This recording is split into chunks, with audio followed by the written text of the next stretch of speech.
পড়ার বিষয় পক্ষ থেকে বলছি, তোমরা যারা নেতাজি মুক্ত বিশ্ববিদ্যালয়ে পল সায়েন্স অনার্স নিয়ে পড়ছো এবং তোমরা যারা সেকেন্ড ইয়ারে উঠলে, তাদের জন্য আমরা পড়ার বিষয় পক্ষ থেকে একটা খুব গুরুত্বপূর্ণ ভিডিও নিয়ে এসেছি।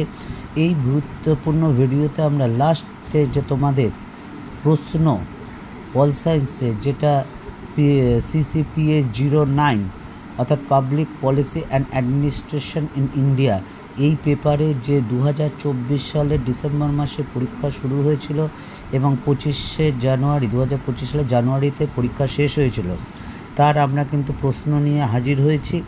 এটাই তোমাদের শেষ প্রশ্ন এবং তোমরা এই প্রশ্নগুলো খেয়াল করে কিন্তু তোমরা সাজেশন করো। তবে হ্যাঁ, আমরা পড়ার বিষয় পক্ষ থেকে তোমাদের সাজেশন করে দেবো এবং তা নয়, তোমরা এটাও জানো যে অ্যাসাইনমেন্ট যে উত্তর, সেই উত্তর আমরা কিন্তু তোমরা করে দিয়েছি, অনেকেই দেখেছো সেটার মাধ্যমে। যদি কেউ দেখে না থাকো, আমরা আমাদের চ্যানেলের মাধ্যমে সম্পূর্ণ চ্যানেলের মাধ্যমে দিয়ে থাকি, কোনো কিছু বিনিময়ের মাধ্যমে না। কাজেই যদি মনে হয় তোমাদের চ্যানেলটা দরকার বা উপকার হবে বা ভালো লাগছে, তাহলে চ্যানেলটা অবশ্যই লাইক করো বা সাবস্ক্রাইব করো বা বেল আইকন টিপে রেখো। আর আমরা পড়ার বিষয় পক্ষ থেকে আমরা চেষ্টা করি যে আমরা যে সাজেশানগুলো দিই, সেই সাজেশানগুলোর যে নোট, সেই নোটগুলো দিয়ে দেওয়া না। শুধু নোটটা দিয়ে দেওয়া আমাদের দায়িত্ব শেষ হয়ে যায় না, কারণ আমরা মনে করি, আমার নিজের দীর্ঘ 23-24 বছর শিক্ষকতার অভিজ্ঞতা থেকে দেখেছি, একটা নোট হলেই হয় না, নোট তো অনেক কিছুই হয়, কিন্তু সেই নোটটা যদি তুমি বুঝতে না পারো, তাহলে কিন্তু সেই নোট তোমাদের কাছে কোনো দাম নেই। আমরা পড়ার বিষয় পক্ষ থেকে সেই নোটটা কিন্তু তোমাদের বুঝিয়ে দেব, রিডিং পড়ে বোঝানো নয়, এটা কোনো ক্লাস নয়, ওটা কোনো লেকচার নয়, রিডিং পড়ে দেওয়াটা। আমরা কিন্তু তোমাদের সেই নোটটা দেবো, সেই নোটটা বুঝিয়ে দেব।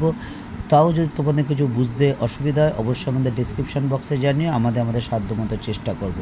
তা যাই হোক, পল সায়েন্সের যে সেমিস্টার 4 এর যে প্রশ্ন, সেই প্রশ্ন আমরা দেওয়া শুরু করছি। আরেকটা কথা, তোমরা জানো নেতাজি মুক্ত বিশ্ববিদ্যালয় সেমিস্টার পদ্ধতি চালু হলেও বছরে কিন্তু একবারই পরীক্ষা হয়, অর্থাৎ প্রথম বছরের শেষে তোমরা ফার্স্ট সেকেন্ড সেমিস্টার দাও, দ্বিতীয় বছরের শেষে থার্ড এবং ফোর্থ সেমিস্টার, এবং তৃতীয় বছরে ফিফথ এবং সিক্স সেমিস্টার দাও। সেই হিসাব মতো CCPA 09, এটা হচ্ছে ফোর্থ সেমিস্টারে, যেটা তোমাদের 2024 সালের ডিসেম্বর থেকে 2025 সালের জানুয়ারি মাসে হয়েছিল। এবং এর তোমরা মার্কস ডিভিশনে জানো, 10 নম্বরে 4টে কোশ্চেন থাকে, 2টো কোশ্চেন লিখতে হবে, এবং 6 নম্বরে 10টা কোশ্চেন থাকে, 5টা লিখতে হবে। তা চলো, আর অনেক কথা বলেছি, এবার শুরু করা যায়। দেখো, তোমরা দেখতেই পাচ্ছ 10 নম্বরে যে কোশ্চেনগুলো, যে শূন্য ভিত্তিক বাজেট কি, শূন্য ভিত্তিক বাজেটের ধাপসমূহ ব্যাখ্যা করো। 2 নম্বর, জাতীয় স্বাস্থ্য মিশনের লক্ষ্যগুলো ব্যাখ্যা করো। 3 নম্বর, জননীতি প্রণয়নের বিভিন্ন মডেলগুলি আলোচনা করো। 4 নম্বর, ভারতে শহরে স্থানীয় সরকারের প্রতিষ্ঠানগুলির 8টি প্রকার আলোচনা করো। এবার 6 নম্বরে যে 10টা কোশ্চেন থাকবে, সেই তার মধ্যে 5টা লিখতে হবে, সেটা আমরা শুরু করি। চলো, প্রথম প্রশ্ন দেখো, জেলা পরিষদের কার্যাবলী আলোচনা করো। 2 নম্বর, নীতি নির্ধারণে যুক্তিবাদী তত্ত্ব ব্যাখ্যা করো। তারপর দেখো, মনরেগার মূল বৈশিষ্ট্যগুলো লেখো। নেক্সট, লোকপাল আইনের উপর টিকা লেখো। 9, ভারতে খাদ্য সুরক্ষার উপর টিকা লেখো। 10, নীতিচক্রের প্রথম ধাপটি ব্যাখ্যা করো। 11, বিকেন্দ্রীকরণের দ্বৈত ভূমিকা পদ্ধতি ব্যাখ্যা করো। নেক্সট, 12, RTI এর আবেদনের ধাপগুলি লেখো।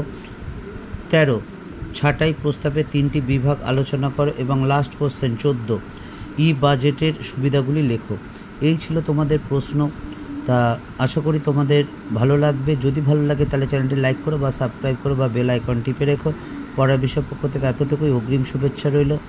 একটা জিনিস বলি, আমাদের অনেক শিক্ষার্থী যারা নেতাজি মুক্ত বিশ্ববিদ্যালয়ে পড়ে, ভালো মতো পড়াশোনা করে, পরিশ্রম করে পড়াশোনা করে, তারা কিন্তু ভালো ভালো জায়গায় প্রতিষ্ঠিত হয়েছে।